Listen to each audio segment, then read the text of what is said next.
Fala meu povo, tudo bem com vocês? Sejam bem-vindos, sejam bem-vindas para mais um vídeo do Zebra Salsicha. GP do Japão já está nos livros de história, agora está na hora da gente rever o que aconteceu lá em Suzuka e mencionar os nossos vencedores e perdedores. Esse quadro que acontece todo pós-corrida aqui no canal. Então, se você ainda não está inscrito aqui no Zebra Salsicha, já aproveita, já aperta o botãozinho para se inscrever aqui no canal. Deixa o like também, é super importante na divulgação do vídeo no YouTube para a gente fazer que o algoritmo do YouTube nos conheça e faça o vídeo chegar mais longe aqui na plataforma. Vamos então falar de 5 vencedores e 5 perdedores na corrida lá em Suzuka. O primeiro vencedor não podia ser outro, com certeza é o grande vencedor da semana, do fim de semana como um todo. A Red Bull, né? E o Max Verstappen como um todo. Aquele tombo que a equipe sofreu em Singapura realmente foi só um tombo. A equipe que perdeu tanto desempenho lá nas ruas de Singapura mostrou que foi um deslize, uma coisa que acontece no mundo da Fórmula 1. Era um desempenho impressionante que a equipe vinha trazendo ao longo das últimas semanas, dos últimos meses, na verdade. E aí, Suzuka, então, tudo voltou ao normal. A Red Bull voltou a ser a equipe dominante lá em Suzuka.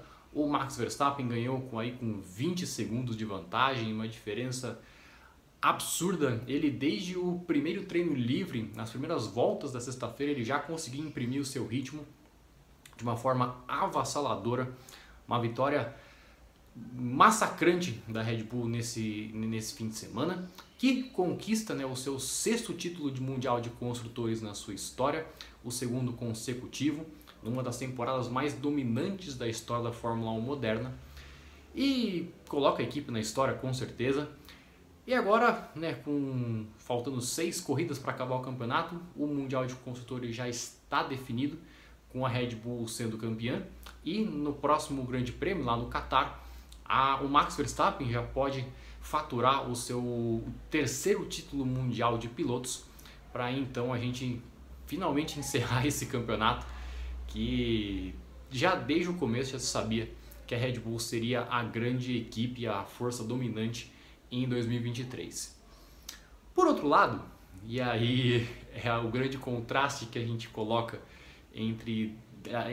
dentro da mesma equipe, é o Sérgio Pérez, né? Ele é um dos grandes perdedores desse fim de semana, nosso primeiro perdedor aqui desse vídeo, porque mais uma vez o Pérez ficou exposto, né, com o domínio que o Max Verstappen imprimiu ao longo do fim de semana. O Pérez, desde a sexta-feira, já ficou muito longe do holandês, não conseguiu mostrar o seu desempenho.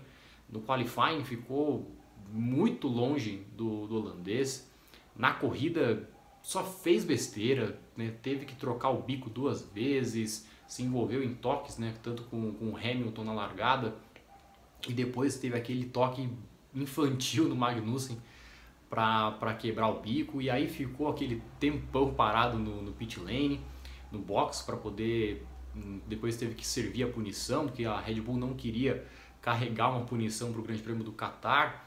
Uma situação horrorosa para o mexicano, que fica cada vez mais exposto na Red Bull, um contraste absurdo. Eu até imagino que seja muito difícil dele perder o vice-campeonato para o Lewis Hamilton nessas últimas corridas, mas cada vez mais o Pérez deve torcer para que esse campeonato acabe logo, porque o massacre que ele está tomando dentro da própria equipe é gigante.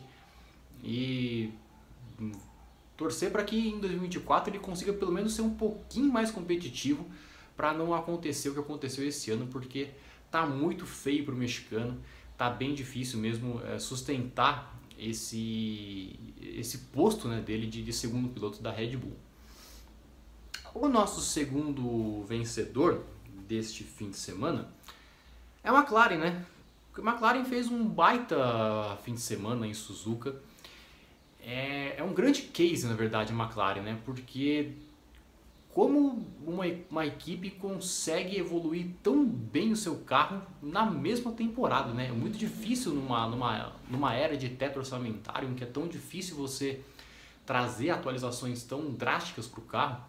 A gente vê uma equipe como a McLaren que nas primeiras 8 corridas tinha marcado só 17 pontos até então, que foi do Bahrein até o Grande Prêmio do Canadá. E a partir do Grande Prêmio da Áustria, quando a equipe trouxe um grande pacote de atualizações, o salto da equipe foi tão grande que a equipe hoje já fez, que eu até anotei aqui, fez 155 pontos nas últimas 8 corridas, com 5 pódios e 6 voltas lideradas. Para você ver a diferença abissal de desempenho que a McLaren apresentou ao longo dessa temporada. Desde a sexta-feira, a McLaren já se mostrou como uma equipe que poderia incomodar a Red Bull, Lewis e Verstappen para tentar brigar, né, por melhores posições. No qualifying conseguiu um segundo e terceiro lugar com Piastri e Norris. Na corrida foram invertidas as posições, né? O Norris ficou na segunda posição e o Piastri em terceiro. O Piastri que também fez uma bela corrida, um piloto novato aí que está desempenhando muito bem, e a cada corrida ele tem provado o quanto valeu a pena a McLaren brigar com a Alpine para ter o talento dele como piloto da McLaren. E está sendo muito bom, a equipe está, né, pelo menos garantida, né, com Norris e Piastri até 2025 pelo menos. Isso pelo menos se nenhum deles quebrar contrato até o final desse vínculo. Mas é muito bom ver a McLaren de volta. É um ascendente que a equipe vem colocando ao longo dos últimos anos nessa gestão do Zac Brown. Ano passado teve alguns deslizes, né? Deu uma patinada com seu desempenho, mas nesse ano a equipe parece ter voltado aos eixos e tem se mostrado uma equipe muito forte. E torcer para que ano que vem essa ascendente continue, né? Para que a gente possa ter mais equipes brigando pela ponta no ano que vem. E acho que num lado perdedor, nosso segundo perdedor desse vídeo é a Mercedes, que tá uma temporada muito esquisita da Mercedes, né? Vamos falar, né? Tá muito estranho ver o que a Mercedes tem apresentado ao longo dessa temporada. Desde o ano passado, na verdade, né? Foi um desempenho bem esquisito, né? A Mercedes, ela apostou no ano passado num conceito totalmente diferente das equipes, né? com o Zero Pod. Ao longo desse ano, ela no começo do ano ainda tentou né, apostar suas fichas num conceito que claramente não deu certo. Reverteu o seu desenho para um side pod mais comum, mais parecido com o que todas as outras equipes têm apresentado. Deu alguns sinais de que poderia brigar mais para frente, mas a sensação que dá desde o ano passado é que a equipe trabalha para parir um rato. Porque você vê que, né, na sexta-feira a equipe parece estar sempre perdida, sempre tentando encontrar alguma solução para trazer mais desempenho para o carro. No sábado a equipe dá uma melhorada. O domingo tradicionalmente sempre é um bom dia para a Mercedes, né? A Mercedes desde o ano passado tem um bom ritmo de corrida, mas sempre fica numa sensação de que falta alguma coisa para a Mercedes. E mais uma vez isso ficou evidente no fim de semana no Japão. O Hamilton e o Russell brigando entre si ao longo da prova. Eles poderiam ter tido uma pontuação um pouquinho melhor se o Hamilton segurasse o Russell e junto com o Sainz, né, nas voltas finais, para tentar uma pontuação um pouquinho melhor para a equipe. Mas parece que falta alguma coisa. É um trabalho assim, que não tem trazido muitos frutos para a Mercedes, né? E a gente sabe o potencial que a equipe tem. Não à toa eles venceram 7 títulos mundiais de construtores até 2021. Mas desde que houve essa mudança de regulamento, a Mercedes parece muito perdida com o seu próprio carro. E realmente o próprio Hamilton falou depois da corrida no Japão, teria que ser um salto nível McLaren para a Mercedes voltar a brigar por vitórias, brigar com Red Bull no ano que vem, senão vai ser mais um ano em que a equipe patina nas próprias pernas, infelizmente. O nosso terceiro perdedor e terceiro vencedor, na verdade. Esse aqui, nosso terceiro... O vencedor e perdedor vai ser o mesmo assunto, porque ele tem duas nuances e aquela questão do copo meio cheio e meio vazio. É o campeonato de construtores. Ele está como vencedor e como perdedor depois do Grande Prêmio do Japão. Por quê? Se a gente olhar o copo meio cheio, a gente vai olhar aqui nessa parte final do campeonato, nas últimas 6 corridas, nós poderemos ver uma briga muito boa pelo segundo lugar no Mundial de Construtores, entre Ferrari e Mercedes, e pelo quarto lugar entre Aston Martin e McLaren. A diferença entre Mercedes e Ferrari é bem pequena, né, pelo segundo lugar, e a McLaren tem se aproximado demais da Aston Martin, que tem perdido terreno desde a virada do campeonato, da segunda metade. E nessas últimas 6 corridas a gente tende a ter uma briga bem interessante por essas posições. Vai ser uma briga bem bacana, até porque a gente imagina que a Red Bull vai continuar sendo a grande equipe e continuar a vencer corridas, né, caso não aconteça nenhuma maluquice igual Singapura. E aí, do segundo lugar para baixo, a gente vai ter uma briga bem interessante. E a tendência é que até Abu Dhabi nós tenhamos uma briga muito legal por essas posições que a gente tem visto, não só na parte de cima, mas também na parte de baixo, né? Na parte de baixo do campeonato a gente também deve ter uma briga bem interessante nas últimas provas. Por outro lado, se a gente olha o copo meio vazio, e aí como lado perdedor da história, a gente vê um campeonato que com 6 corridas de antecedência já acabou, né? É complicado ter um campeonato assim, né, com a Red Bull tão dominante e vencendo tantas corridas como aconteceu nesse ano, um recorde quase perfeito da equipe de energéticos, e que traz uma sensação de campeonato chato, né? É o natural, a tendência natural a gente achar isso.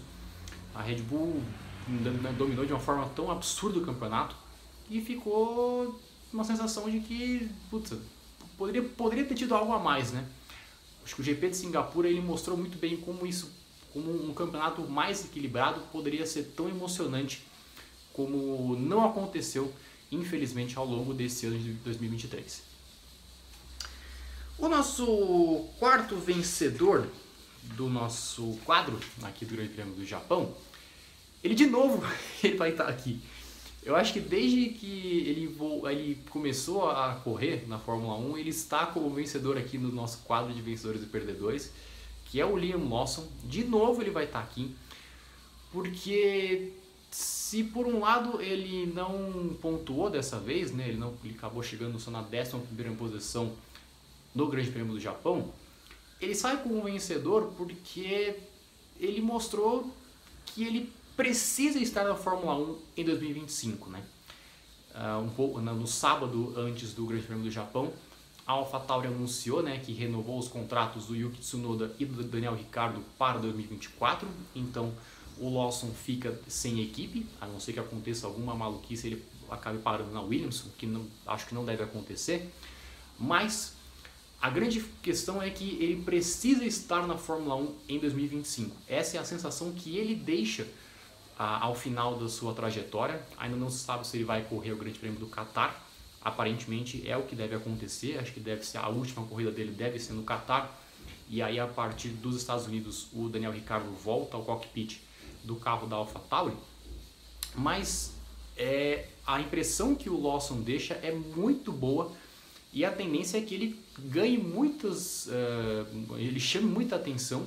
E aí a Red Bull vai ter que arrumar um jeito de colocar ele no cockpit em 2025, porque a tendência é que talvez a Red Bull deixe ele maturar um pouquinho mais para que ele possa ter mais minutos, mais rodagem em outras categorias, e aí em 2025 ele assume a vaga da AlphaTauri ou até mesmo de alguma outra equipe que queira os seus serviços. De repente a Red Bull faça um empréstimo dele para alguma equipe lá em 2025 e ele possa ter a chance de pilotar, porque talento ele mostrou que tem.